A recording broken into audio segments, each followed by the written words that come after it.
ठीक। नमस्कार, मैं उत्तम सिंह कुछ मीठे कुछ तीखे सवालों के बीच अमर भारती के साथ आज हमारे साथ क्रेशर एसोसिएशन ऑनर्स के अध्यक्ष श्री अजय सिंह जी हैं। आज हमारी खनन की जो स्थितियां चल रही हैं वर्तमान में, इस पे आज मैं चर्चा करूंगा, क्योंकि यह अध्यक्ष भी हैं और बड़ी इनका कार्यकाल 1 वर्ष बड़ा संपूर्ण बड़ा रहा। आज उसी पर हम लोग चर्चा करते हैं। प्रणाम। पहले तो चाचा जी बहुत बहुत बधाई हो आपको कि इस बात की कांटों का ताज था वो क्रेशर एसोसिएशन अध्यक्ष।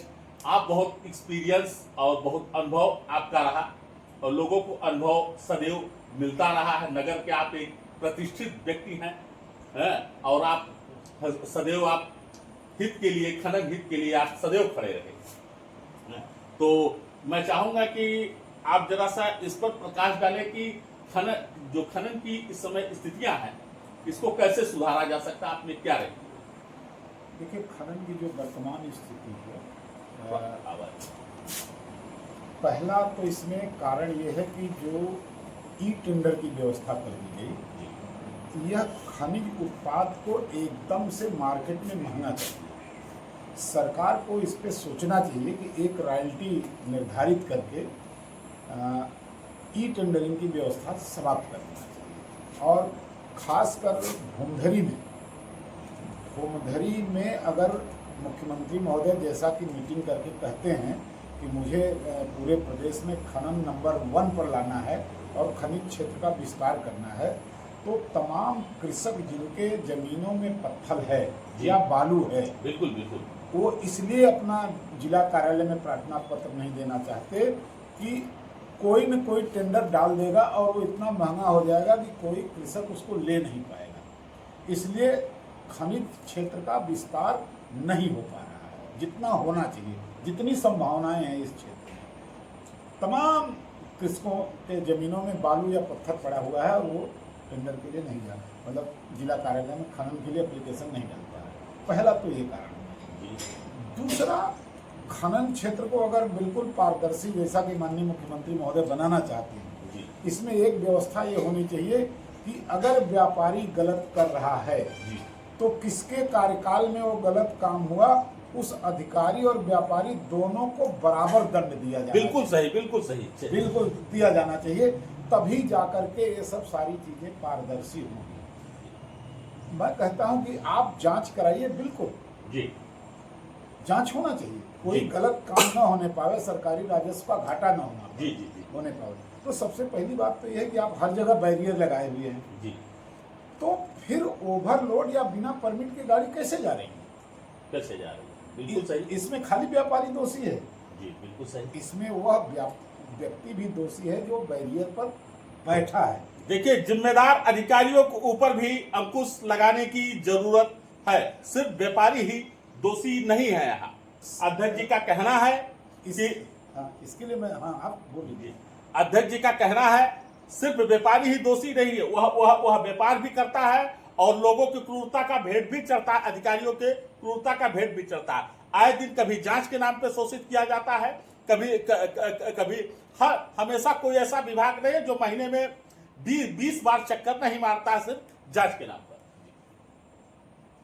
वह व्यक्ति जो बैरियर पर है, देख रहा है काम, वह टेम्परोरी है और टेम्परोरी व्यक्ति किसी से नहीं डरता। वो आज यहाँ नौकरी छोड़ेगा, उसको दूसरी जगह नौकरी मिल जाएगी। अति शिक्षित नहीं है तो उच्च शिक्षित नहीं है तो उसके लिए नौकरी की कमी नहीं है। ऐसी परिस्थिति में सरकार को चाहिए कि इन सब संवेदनशील जगहों पे नियमित कर्मचारियों की भर्ती की जाए।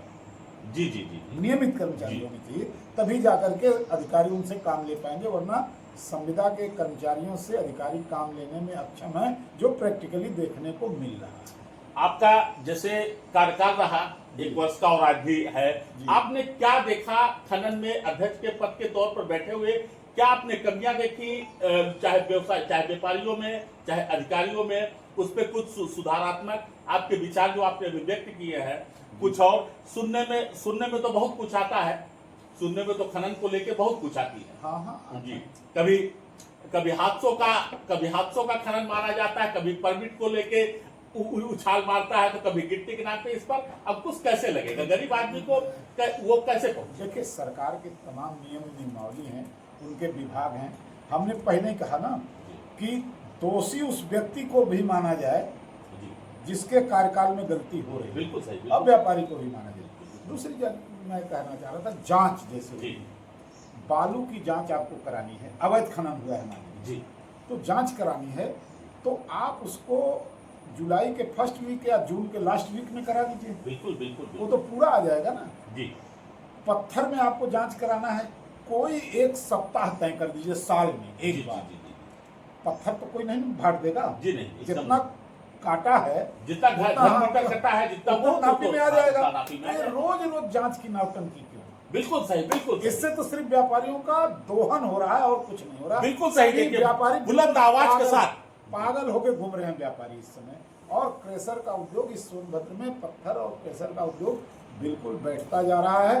मैं माननीय मुख्यमंत्री महोदय से अपील करना चाहूंगा आपके माध्यम से कि वो खनन व्यवसाय को अगर विस्तारित करना चाहते हैं जी, तो खनन व्यवसायियों के साथ एक सेमिनार करें, बिल्कुल समय दें जी, 1 घंटे का समय दें प्रदेश में, और अपने विभाग को, खनन विभाग को कहें कि सभी व्यापारियों को आप लखनऊ में बुलाइए, और हो सके तो हम लोगों के आने जाने का किराया भाड़ा भी सरकार दे। एक सेमिनार हो जी, और उस सेमिनार में सबकी समस्या माननीय मुख्यमंत्री जी सुने, फिर उस हिसाब से वो अपने अधिकारियों को निर्देशित करें। ये रोज रोज की जांच की नौटंकी बंद होनी चाहिए, वरना व्यापार खत्म हो जाएगा।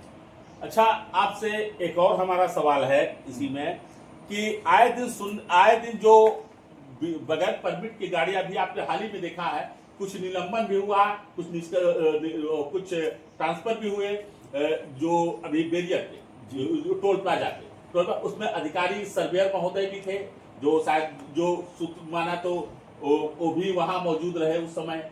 तो इस तरह की गाड़ियां जाती कैसे हैं? आखिर अगर प्रावधान है कि हमारे प्लांट से ओवरलोड नहीं लगेगी, तो आखिर कहीं न कहीं दोष दोनों तरफ से उत्पन्न हो रहा है। दोनों तरफ से दोष नहीं दिया जाए। कोई भी क्रशर व्यवसायी बिना परमिट या ओवरलोड नहीं दे रहा है जी। कोई मान लीजिए 1% लोग होंगे, मैं सबको दोषी नहीं कह सकता जी। कुछ लोग ऐसे हैं कि हमारा से माल भरे जी, ले जाके कहीं स्टॉक कर लिए जी, 4-6 ट्रक स्टॉक कर लिए, उसके बाद हमसे परमिट लिए और वहां से ओवरलोड माल ला दिया, लेके चले गए। जी, जी, और वहीं से माल ला दे बिना परमिट के भी लेके चले गए। तो उसमें कहीं क्रशर व्यवसायी और खनन व्यवसायी या ट्रक व्यवसायी सब दोषी थोड़ी। तो शिकार तो व्यापारी हो जाएगा, प्लांट मालिक ही बनता है। तो ये गलत है ना, यही गलत नीतियां हैं सरकार की कि आप इन सब व्यापारियों की भी मुसीबत को समझिए। ये गहन जांच नहीं करते अधिकारी, यानी इस चीज की गहन जांच नहीं करते। गहन जांच अधिकारी कहां से करें जब उनके यहाँ जांच के लिए कोई अधिकारी है ही नहीं है नियमित। नियमित कर्मचारी ही डरेगा अपने अधिकारी से, संविदा श्रमिक नहीं डरता अधिकारियों से। ये सरकार की नीति गलत है जो संविदा पर लोगों को भर्ती कर रही है जी। इनको नियमित भर्ती करना चाहिए। और दूसरी चीज, अभी जिलाधिकारी के यहाँ से तमाम विभागों में एनओसी के लिए कागजात गए हैं जी। पता लगा जंगल विभाग में महीनों जी लटका हुआ है एनओसी के लिए कागज, वो जा ही नहीं रहा।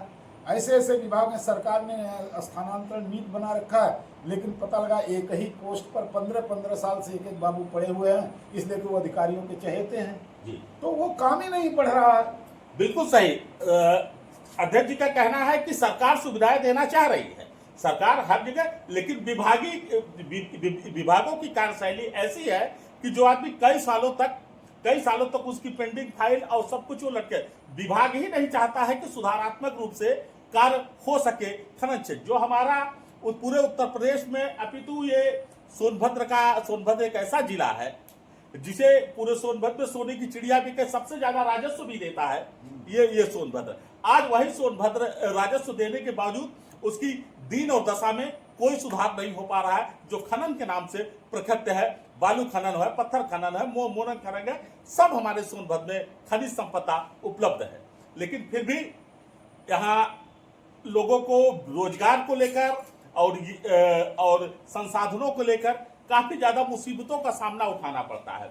अध्यक्ष जी उसी चीज पर प्रकाश डालते हुए कहा कि अधिकारियों की लापरवाही अगर दूर हो जाए, अधिकारियों की अगर लापरवाही दूर हो जाए तो शायद यहाँ का खनन व्यापार कुछ तो सुधार हो जाएगा। भाई जिसे धारा 20 सरकार ने गजट करा दिया, जी। जीव जंतु बिहार अलग करा दिया, जी। तो जब धारा 20 गजट हो गया, जीव जंतु बिहार गजट हो गया, तो जिलाधिकारी महोदय को डीएफओ से कहना चाहिए कि आप अपनी सीमा खींच लीजिए, पिलर गाड़ दीजिए।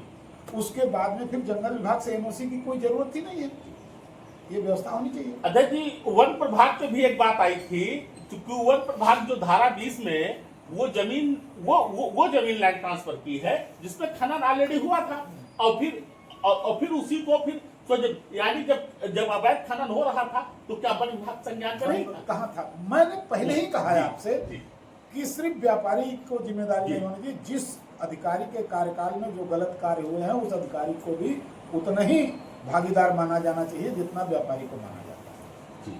और आज मैं इस मंच से आपके माध्यम से माननीय मुख्यमंत्री जी से एक मांग किया कि वो सेमिनार बुलावें। दूसरी मांग मैं ये करना चाहूँगा कि जैसे बुद्धि क्षेत्र में लीज हो रही है, बुद्धि क्षेत्र में लीज हो रही है उस ब्लॉक में, तो जब प्रदूषण विभाग ने जांच करा लिया कि इस जिले में प्रदूषण का स्तर लेवल कम हो चुका है, तो अब सरकार को एक प्रयास करना चाहिए कि बुद्धि क्षेत्र में भी क्रेशर लगाने की अनुमति मिलना चाहिए, क्योंकि उस खनन का जो ऑर्डर दे रही है सरकार, मतलब कलेक्टर साहब जो दे रहे हैं, उसमें लिख रहे हैं कि 2 साल में अगर आपने क्रेशर नहीं लगाया तो आपका पट्टा निरस्त कर दिया जाएगा। अरे भाई आप अनुमति देंगे तब ना हम लगाएंगे। उधर वहां तो एनजीटी की गाइडलाइन में कि अब कोई प्लान नहीं गाड़े जा सकते, वो परिवर्तन होने चाहिए। वो सरकार चाहेगी तो एनजीटी में परिवर्तन होगा ना, एनजीटी में जाए सरकार बात करे, सब कुछ तो सरकार के अंडर में ना, सारे विभाग, हिंदुस्तान का कोई विभाग ऐसा नहीं है जो इस चुनी हुई सरकार के अंडर में ना। बहुत सही। अभी अध्यक्ष जी ने प्रकाश डालते हुए कहा कि लीज तो आप दे रहे हो दूर दूर तक, दुद्धि से लेके बभनी तक आप लीज दे रहे हो ई टेंडर के माध्यम से। गवर्नमेंट को अच्छा खासा राजस्व भी जा रहा है, गवर्नमेंट को अच्छा खासा राजस्व जा रहा है, लेकिन सुविधाएं के लिए फाका पड़ता जा रहा है। कि जैसे अध्यक्ष जी ने बड़ा अच्छा विचार रखा कि अगर बभनी और दुद्धि जैसे क्षेत्रों में अगर कुछ जीटी के नियमों को अगर बदलाव सरकार अगर करे तो वहां भी प्लांट, क्रशर प्लांट लगेंगे, तो ये सिर्फ सोनभद्र के लिए अपितु सोनभद्र को बड़ा अच्छा एक सुविधा उपलब्ध होगा। और लोगों को गिट्टी ऑटोमेटिक सस्ता, वहां के लोगों को वहां दूरियों को जैसे जो भाड़ा किराया ज्यादा बढ़ता है वो कम में उन्हें उपलब्ध होगा और सबको बहुत सहूलियत होगी और व्यापार यहाँ फिर से फलता फूलता नजर आएगा। यह मांग अभी 25 तारीख को गांव के लोगों ने, एडीएम साहब जब गए थे जन सुनवाई में, तो उसमें वहां के कई गांवों के प्रधान, जिला पंचायत सदस्य इत्यादि तमाम ग्रामवासियों ने जाकर के मांग किया था एडीएम साहब और प्रदूषण अधिकारी के सामने। अब मेरा कुछ सवाल आपसे है। आपका जो मैनिफेस्टो था जी, आपका जो मैनिफेस्टो था चुनाव के दौरान जी, आप उस मैनिफेस्टो को कितना पूरा करने पे सफल पाए? अपने जो आपने उसमें चुनाव में पूरा मैनिफेस्टो आपने छपा था कि मेरे और बड़ा जोरदार आपका भाषण भी रहा कि मैं इसके लिए पूरा संघर्ष करूंगा और लोगों की लड़ाइयां मैं पूर्ण रूप से लड़ूंगा जो खनन को लेके, और खनन की स्थिति अभी भी वही आपने बताया कन्या, मैं उसको सुना और वो पब्लिक भी देख रही है और सुन रही है। इसके बारे में हम आपसे जानना चाहिए। ये जो मैं बोल रहा हूँ अभी आपके सामने, जितनी बात मैंने कहा, यह खनन से संबंधित समस्याएं हैं और इसके निराकरण के लिए मैं आपके माध्यम से सरकार तक बात पहुंचा रहा हूं। और समय समय पर चाहे खान अधिकारी हों, चाहे जिला अधिकारी हों, चाहे प्रमुख सचिव खनन हो और चाहे डायरेक्टर साहिबा हों, मैं समय समय पर जाकर के मिलता रहता हूं, बात करता रहता हूं और काफ़ी समस्याओं का निदान हुआ है। लेकिन अभी जो मूल निदान होने बाकी हैं, जैसे कि अभी मैंने गिनाया आपको विचार, ये अब मुख्यमंत्री स्तर की हैं। अब मुख्यमंत्री स्तर पर प्रयास किया जा रहा है कि उनसे मिल करके अपनी बात को रखें। बात को रखा जाए। हाँ। जैसा अध्यक्ष जी लगातार अपने कार्यकाल के अंतराल और कार्यकाल लगभग 1 वर्ष हुआ और ये बराबर लखनऊ के खनन निदेशालय से लेकर वहां तक अपनी बातों को, यहाँ की समस्या को बराबर रखते रहे हैं, लेकिन सरकार की उदासीनता के कारण आज भी कोई कार्य पटल पर नहीं हो पा रहा है। वही मैं अध्यक्ष जी कहूँगा, अभी आपने कुछ दिन मांग एक उठाई थी अपने यूनियन कार्यालय की, कोई भी अधिकारी आए, कोई भी कुछ आए तो आपके संज्ञान में डालता, और ये अति आवश्यक होता है। अगर इस खनन का कोई प्रथम नागरिक कहिए या अध्यक्ष कहिए, उनसे एक बार मतलब उनको सूचना और उनसे उस चीज पर मूल्यांकन अवलोकन करना जरूरी होता है। अभी हमने कलेक्टर साहब से भी यही बात कहा था, मतलब ये है कि उन्होंने कहा मैं खुद भी आऊँगा जी और बता के आऊँगा। हमने कहा साहब आइए, स्वागत है, चाय पीजिए, आएंगे नहीं तो समस्या समझेंगे कि अभी आप यहाँ आप देख रहे हैं कि जांच की टीम आपके खनन बेल्ट पे 2-3 दिनों से लगातार दौड़ा मार रही है और कई क्रशर प्लांटों को सीज किया, कहीं जमीन सही नहीं है तो कहीं भंडारण को लेके। भाई आप व्यवसायियों को इस पे क्या निर्देश क्या देंगे आप? व्यवसायियों को क्या निर्देश दूं? व्यवसायी तो बेचारे गाय बने हुए हैं जी, उनका तो चाहे जैसे हलाल कर दीजिए उनको, लेकिन मैं जिलाधिकारी से पुनः मिलकर के एक बात कहना चाह रहा हूं कि सर, जिस तरह से आप सीज करवा रहे हैं, जिसका भंडारण नहीं है सीज करवा रहे हैं, जी, तो अगर भंडारण के वजह से क्रशर सीज हो जाएंगे, 2-4 महीने लग गए भंडारण के लिए, तो उसकी तो मशीन बर्बाद हो जाएगी। जी जी जी, आप उसको समय दीजिए और आप खुद अपने विभागों को भी वो दीजिए कि अगर किसी का सही कागज आता है तो तत्काल उसको उसका भंडारण दिया जाए, तत्काल उसकी एनओसी दी जाए, तत्काल धारा 80 किया जाए, तत्काल जो है भंडारण करके उसको, उनके टेबल पर भी पड़ा हुआ है। कलेक्टर साहब से मेरा अनुरोध है कि जितना उनके टेबल पर है भंडारण, उसको भी पूरा करा दें। अच्छा अध्यक्ष जी, 1 दशक बाद चुनाव हुआ खनन का, ऐसा क्यों? लगभग 15 वर्षों बाद ये खनन का चुनाव हुआ, क्या इस पे लोग क्या राजी नहीं थे और क्या कुछ समस्याएं आ रही थी? जो चुनाव जो होना चाहिए, जो खनन हमारा बहुत मशहूर है, डाला बिल्ली बेल्ट, एक अध्यक्ष है तो बड़ा अच्छा होता है, गौरवान्वित एक मंच पर सभी लोग आकर अपनी बात किसी अधिकारी, किसी प्रशासन, सरकार से अपनी वार्ता कर सकते हैं। तो अध्यक्ष कुर्सी तो इतने दिनों की खाली रही, ऐसा क्यों? वो खाली नहीं रही, यूं कहिए कि लोगों की उदासीनता रही, सदस्यों की गलती ज्यादा मानी जाएगी भाई। हम तो अध्यक्ष बने हैं, हम रह जाएं और सदस्य कोई विरोधी नहीं करे, लेकिन मैं आपको आश्वस्त कर सकता हूं कि मेरे अध्यक्ष रहते यह शिकायत किसी को नहीं होगी कि समय से चुनाव नहीं हुआ। जी जी जी जी, ये तो मैं देख भी रहा हूं इस समय कि जो ऊर्जा वर्तमान अध्यक्ष में भरी हुई है, अभी तक मैं भी खनन के कई अध्यक्षों से पूर्व में देखा, लेकिन इतनी बेबाकी से अपनी बात को राजधानी लखनऊ, राजधानी तक, हमारे उत्तर प्रदेश की राजधानी लखनऊ तक पहुंचाने में किसी ने कभी सामर्थ्य नहीं जुटाया, हमेशा असमर्थता ही दिखाई। सिर्फ ये पद एक देखने के लिए सुशोभित किया जाता था। आज वह पद पर आसीन हमारे अजय सिंह जी हैं, जो लगातार खनन के समस्याओं को लेकर, चाहे उत्पीड़न हो, चाहे व्यवसाय को लेकर, देखिए बड़ी बेबाकी से अपनी बात को ये रख भी रहे हैं। अभी कुछ बातें अभी और मैं इनसे करता हूं। जैसे आप जी, आप एक गाइडलाइन एक दिन हमने देखा कि जो काम चलाने को लेकर समय सारणी बनी हुई थी, आपने लोगों को अनुरोध भी किया कि एक समय सारणी तक ही प्लांट को चलाए, 5 बजे या 6 बजे तक चलाए, और कुछ प्लांट रात में भी चल जा रहे हैं, 7 बजे भी, 7:30 बजे भी चल जा रहे हैं, ऐसा क्यों? एक अध्यक्ष की आदेश की अवहेलना आपने आपके एक इस सवाल का जवाब देना है। एक आपने कहा कि मतलब ये जैसे खनन में एक्सीडेंट बहुत होते हैं, मौतें होती हैं। जब भी देश के विकास में प्रकृति का दोहन जरूर होगा, जिस देश में प्रकृति का जितना दोहन होगा उस देश का उतना जबरदस्त विकास होगा। तो आज हमारे देश के इंफ्रास्ट्रक्चर का विकास हो रहा है, तो खनन का दोहन हो रहा है। एक्सीडेंट अब हमें नहीं कह सकते कि ईश्वर की मंशा जी। के अनुरूप चल रहा है, क्योंकि ईश्वर तो सिर्फ आपको दिमाग दिया है, बाकी काम आपको करना है। जी। तो मानव से बड़ा शक्तिशाली इस धरती पर कोई है नहीं। जी बिल्कुल सही, बिल्कुल सही। तो एक्सीडेंट तो होते रहेंगे।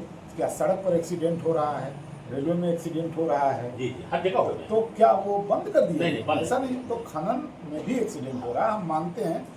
हो सकता है कहीं से चूक हो रही है, कुछ सुधार चाहिए। बहुत सुधार हुआ है जब से मशीनों का प्रयोग बढ़ा है खनन में, तब से एक्सीडेंट पर भारी पैमाने पर रोक नजर आ रही है। आप रिकॉर्ड हमारे कहने से नहीं, पीछे का रिकॉर्ड उठा करके देखा जा सकता है। और इसके लिए मैं शुक्रगुजार हूँ। इसके पहले जो हमारे खनन डायरेक्टर थी मैडम रोशन जेकब, हाँ, रोशन जेकब निदेशक, खनन निदेशक, उनका बहुत योगदान रहा इस सब मामले में, क्योंकि वो समस्या को सुन करके बहुत तेजी से निदान करती हैं। वर्तमान भी जो मैडम है वो भी, माला जी, ये भी सुनती हैं, करती हैं। लेकिन अब चूंकि मुख्यमंत्री ने मंत्रालय अपने पास रख रखा है, तो निश्चित तौर पर मुख्यमंत्री का समय कम मिल पाता होगा। जी जी। और जब मंत्री का ही समय कम मिलेगा तो उस विभाग की समस्याएं तो अटकी ही रहेंगी। इसीलिए मैं कह रहा हूँ ना कि माननीय मुख्यमंत्री जी सेमिनार बुला करके सबकी बातों को सुन लें, तभी उनकी समझ में आएगा खनन का विस्तार कैसे होगा। सिर्फ अधिकारियों की बातें उनको सुनने से नहीं खनन का विस्तार हो जाएगा। खनन विभाग हमेशा विवादों में रहा है, कोई भी सरकार रही है, वर्तमान रही है, पूर्व रही है। खनन विभाग एक ऐसा विभाग है जो हमेशा विवादों में घिरा रहा है। कभी पूर्व कुछ तो खनन विभाग के मंत्री भी जेल गए और उन्हें भी सजा भुगतनी पड़ी, शायद आज भी बंद है। खनन एक ऐसा है जो उससे बचना चाहता है। इस कारण से खनन विभाग हमारे वर्तमान मुख्यमंत्री जी के पास है, और जो उनके कोई निजी कार्यवाहक या कोई खनन को न देखने के कारण खनन में काफी नीतियों पर पालन नहीं हो पा रहा है। अभी अध्यक्ष जी, मैं कहूंगा कि खनन केसर बेल्ट में बड़ा एक प्रचलन चला है अभी वर्तमान में। मैं देखता हूँ आए दिन, मैं भी उसी पत्रकारिता जगत से आता हूँ। मुझे एक चीज, अज्ञात वाहन, अगर ये पीड़ित को अगर जो कभी होता है, मैं नहीं जानता ये दुर्घटना तो प्रभु कोई नहीं करता था, कोई नहीं करना चाहता, कोई नहीं। क्या अगर ये अज्ञात वाहन दिखाए, क्या अगर परिवार को उसकी धनराशि जो उसकी है लेबर इंश्योरेंस से हो, चाहे जो, अगर ये पट्टा धारक अगर मुहैया कराए तो उस पीड़ित परिवार को बहुत बड़ी राहत मिलेगी। अगर ऐसी कोई शिकायत है कि अज्ञात वाहन दिखा गया तो वो हमें भी मालूम होना चाहिए। ऐसा नहीं होता। हमें जो संज्ञान में है कि बाकायदे वाहन का नाम दिया जाता है, उस मालिक का भी नाम दिया जाता है जहाँ एक्सीडेंट होता है, और भारी पैमाने पर भारी धनराशि जिसके परिवार में इस तरह घटना घटती है उसके परिवार के उस सदस्य को, ताकि वो उनके बच्चों तक पहुंच सके, ऐसे लोगों को भारी अनुदान दिया जाता है व्यापारियों की तरफ से। मुझे पूरी जानकारी है। चूंकि अध्यक्ष जी, एक किसी की कमी कभी पूरी नहीं की जा सकती है, न कोई धन पूरा कर सकता है, न ही कुछ। अभी हालिया में कई एक दो हादसे हुए, आप सुने होंगे, मैं किसी पट्टे का नाम नहीं लूंगा।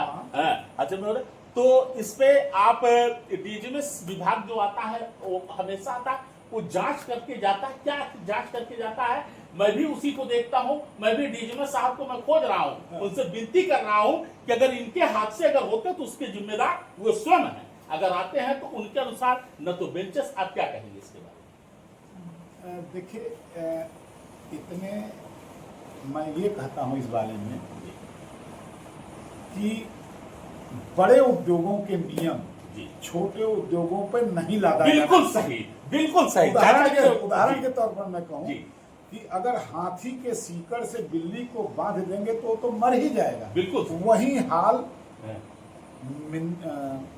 माइनर मिनरल का है कि बड़े खनन का जो नियम है वो छोटे खननों पर लाद दिया गया है।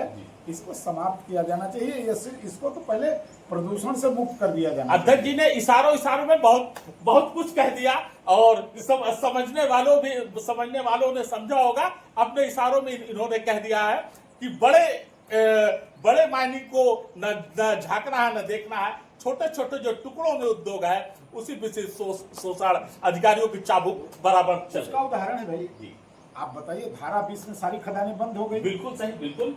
सीमेंट निगम की बंद हुई, अल्ट्राटेक हाँ जी, नहीं बंद हुई। नहीं बंद हुई, एकदम नहीं बंद हुई, बिल्कुल सही। हाँ वही अल्ट्राटेक बेबाकी से, देखिए अध्यक्ष जी ने बड़ी बेबाकी से अल्ट्राटेक के ऊपर भी एक प्रहार किया है विभाग के ऊपर कि धारा 20 हुआ तो उसका असर वहां नहीं दिखा। आखिर क्यों? क्या हम उद्योग ही हाँ, क्यों बंद हुई? हाँ, सिर्फ हमारा छोटा उद्योग है, सारा शोषण, सारा नियम कानून हमारे ऊपर क्यों लादा जाता है जी। और हाँ, चाचा जी बड़ी एक लास्ट हमारा एक आपसे क्वेश्चन है, प्रश्न है।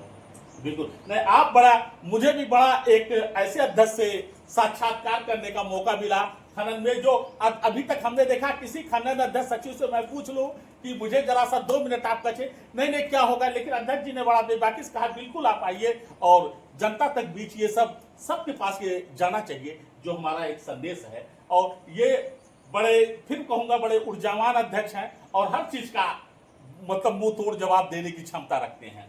ये कहूंगा अध्यक्ष जी, क्या प्रेशर खनन में क्या जो इंश्योरेंस होते हैं, लेबर इंश्योरेंस, क्या इस पे कोई गाइडलाइन है कि सबके होने चाहिए, जो उसमें कार होने चाहिए? आप भी कभी जाते होंगे गाड़ी से, कभी आप अध्यक्ष हैं, अभी गाड़िया से आप जाते होंगे, कभी आपकी भी नजर पड़ती होगी मतलब खदानों में किसी के पास आप देखो जरूर कभी हेलमेट नहीं रहा होगा, या फिर कभी जो गाड़ियां चलाते हैं, ये आप तो अध्यक्ष हैं, आप तो पट्टा धारकों को गाइडलाइन कर सकते हैं, सबका लाइसेंस होना चाहिए, और कोई ड्रिंक करके गाड़ी में अंदर घुसनी चाहिए, कुछ ऐसी सूचनाएं मेरे पास आती हैं, कभी मैं देखा हूँ। जैसे ड्रिंक करके कोई गाड़ी, हाँ ड्राइवर, हाँ जो चालक है अंदर, तो इस पर आके समझिए कि जैसे अचानक कुछ लोग मर्डर नहीं कर देते, हाँ, कोई मंशा नहीं, हाँ, कोई मंशा, हाँ, लेकिन अचानक हो जाता है। हाँ, तो अब अचानक कोई दारू पी करके गाड़ी चला रहा है, कौन चेक कर रहा है? पुलिस भी उतना नहीं उपलब्ध है हमारे देश में, न तो वो व्यवस्था की अगर कोई गाड़ी दारू पी के चला रहा है तुरंत चेक हो जाए, तो उसमें अध्यक्ष या कोई कमेटी क्या करे? कमेटी नहीं, जैसे लेकिन सलाह मैं दे सकता हूँ कि वही। ऐसा कोई काम, कोई भी व्यवसायी, खनन व्यवसायी है क्या, कोई साधारण नागरिक भी शराब पी करके गाड़ी न चलावे, नहीं तो एक्सीडेंट होने की संभावना ज्यादा रहती है, तो नहीं होना चाहिए। कुछ गाड़ियों के चालकों के लाइसेंस भी नहीं होते हैं, अब तो शायद ऐसा ना हो, पहले रहा होगा, पहले रहा होगा। सरकार को हमको टाइम भी देना चाहिए। ठीक है, माननीय योगी आदित्यनाथ जी संयोग से हमारे नवराशि जी हैं जी, तो मैं उनसे कहूँगा कि आपकी सरकार ईमानदार हो सकती है, बिल्कुल बिल्कुल, लेकिन हम अगर बरसों से बेईमान हैं जी, तो हमको एक दिन में आप सुधारना चाहते हैं तो ये गलत है, बिल्कुल हमको सही। समय दीजिए जी, और कहिए कि हम सुधरें, हम आपके नागरिक हैं, हम पहले हिंदुस्तान के नागरिक जी, हमारे वोट से सरकारें चुनी जाती हैं, इसलिए हमारी गलतियों पर हम पर्दा डालने के लिए नहीं करें, लेकिन सुधरने का मौका दिया जाना चाहिए। ये अनावश्यक जांच करके उत्पीड़न नहीं किया जाना चाहिए। बिल्कुल सही। जिस तरह की कोई डॉक्टर के पास कोई मरीज जाता है, उसे एकाएक डॉक्टर ठीक नहीं कर सकता है, उसमें भी समय लगता है।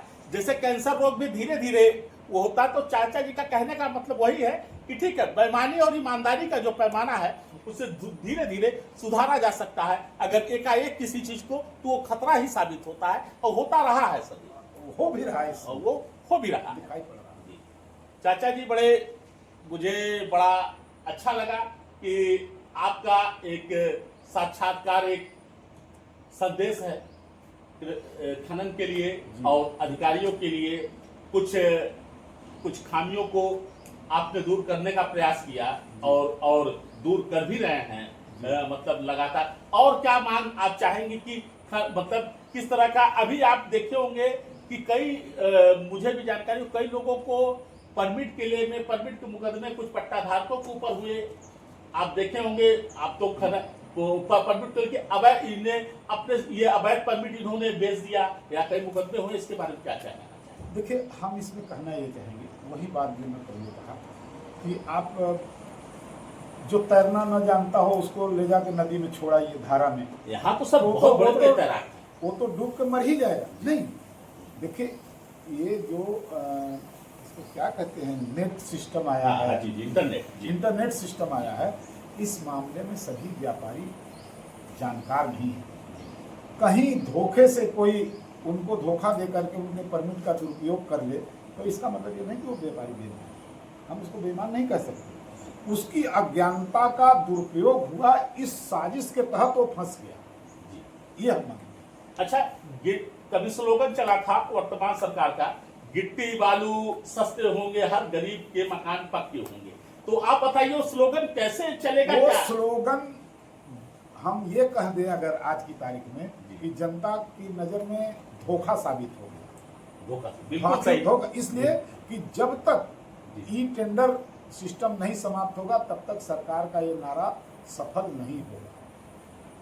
बिल्कुल सही। और क्या संदेश देना चाहेंगे? और संदेश यही देना चाहेंगे भाई, कि इधर थोड़ा सा नवरात्र है, त्योहार है, दशहरा, आप एक बद्ध मानिंद व्यक्ति है, कुछ संदेश अगर जनता को दे देते तो सभी को शुभकामनाएं। देखिए और भाई, दशहरा तो मनाया ही जाता है बुराई पर अच्छाई की विजय, और दिवाली भी आएगी, लोग खुशी मनाते हैं कि बुराई पर विजय पा करके भगवान राम लौटे थे अयोध्या, तो दिवाली मतलब सजा दिया गया था अयोध्या, उसी परिप्रेक्ष्य में दिवाली मनाई जाती है। तो बुराई पर अच्छाई की विजय हो पा रही है या अच्छाई पर बुराई की विजय होती जा रही है, जी जी जी, इसमें अभी थोड़ा जनता को समझने की जरूरत है। जी जी जी जी देखिए, चाचा जी ने सारी बहुत सी बातों ने अध्यक्ष जी ने इशारों में कह दिया है, समझदारों के लिए इशारा ही काफी है। लेकिन ये त्योहार तो बुराई के अच्छाई के विजय के लिए ही मनाया जाता है। सब लोग अच्छे से अपनी जिंदगी गुजारें। जो प्रति व्यक्ति आय कम हुई है वह प्रति व्यक्ति आय बढ़ाने का काम सरकार करे, उसमें जितना हम लोग सहयोग कर सकते हैं आम जनता के हैसियत से हम करने को तैयार हैं। जिस समय आप अध्यक्ष पद का चुनाव लड़ रहे थे, अध्यक्ष पद का बहुत गहमा गहमी का बाजार चल रहा था, और उस समय कृषक बिल की स्थिति बहुत नाजुक स्थिति में थी। जब आप उसके अध्यक्ष चुने गए, बहुत ही नाजुक स्थिति में गुजरी थी, और उस समय आपको कमान सौंपी गई कि लीजिए ये एकदम बिगड़ चुका है, अब इसको आप सुधारिए, तो वो कैसा अनुभव रहा? अनुभव ये रहा कि देखिए बहुत से क्रशर बंद थे जब हम अध्यक्ष जी हुए, तो उसके पहले बंद थे, और आज अधिकांश क्रशर चालू हो चुके हैं, और जो अभी बंद है वो भी साथ सोच रहे हैं कि हमारा भी क्रशर चल जाए। यानी कुछ न कुछ अच्छा हुआ तभी तो लोग अच्छा, कहीं माना जाता है इस व्यापार को डुबाने में वन विभाग का बहुत बड़ा हाथ। हम वन विभाग का कहें या ऐसी नीति का, वही मैं कहा ना, एक चीज हमारी सरकार तय कर दे या सुप्रीम कोर्ट तय कर दे कि जिस अधिकारी के कार्यकाल में जो गलती हुई है जी, वह अधिकारी उतना ही जिम्मेदार माना जाएगा जितना गलत करने वाला व्यक्ति माना जाएगा। बस इन सारी समस्याओं का निदान उसी एक में है। बस बिल्कुल। अभी तक आप देखें हमारी वार्ता खनन एसोसिएशन के बड़े बुलंद आवाज और बहुत ऊर्जावान श्री अजय सिंह जी से हुई, और बहुत साक्षात्कार हुआ। मैं सभी को धन्यवाद, नमस्कार। मैं उत्तम सिंह।